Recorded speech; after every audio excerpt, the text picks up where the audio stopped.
நான் இனி யார் வார்த்தைக்கும் சோர்ந்து போகவே மாட்டேன். சத்தமா சொல்லுங்க. பக்கத்தில் இருக்கிற கையை பிடிச்சி சொல்லுங்க, காய்க்கிற மரத்துக்கு தான் கல்லடி சொல்லுங்க. எல்லாரும் சொல்லுங்க. உங்களை குறித்து ஒருத்தர் பேசுறாங்கன்னா கர்த்தர் உங்களை வளர்த்த போகிறார் என்று அர்த்தம். உங்களை நம்பி நிறைய ஊழியத்தை என்ன செய்திருக்கு. அல்லேலூயா. அதனால கர்த்தருடைய பிள்ளைகள் மனுஷனுடைய வார்த்தையை கேட்டு நீங்க என்ன பண்ணக்கூடாது. உங்களுக்கு கோணம் வாங்கின உடனே உங்களுக்கு கோணம் ஆயிருமா? சொல்லுங்க, சத்தமா சொல்லுங்க.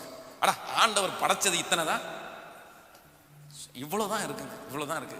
அதை வச்சு அவங்க சொன்ன உடனே நமக்கு இன்னும் நடந்து போறது. சத்தமா சொல்லுங்க. ஆண்டவர் மனுஷனுடைய வார்த்தையை மாத்திரவர் தான் ஆண்டவர். அவன் நல்லா இருக்க மாட்டான்னு சொன்னான்னா கர்த்தர் நல்லா வைப்பார். அதான் ஆசீர்வாதம். உன் பிள்ளை இப்படித்தான் ஆக போகுதுன்னு அவன் சொல்றானா, சொல்லு, சவால் விட்டு உன் வாயினுடைய வார்த்தை திருப்பி பேசுற அளவுக்கு கர்த்தர் என் கூட இருப்பார். ஆமென் சொல்லுவோம்.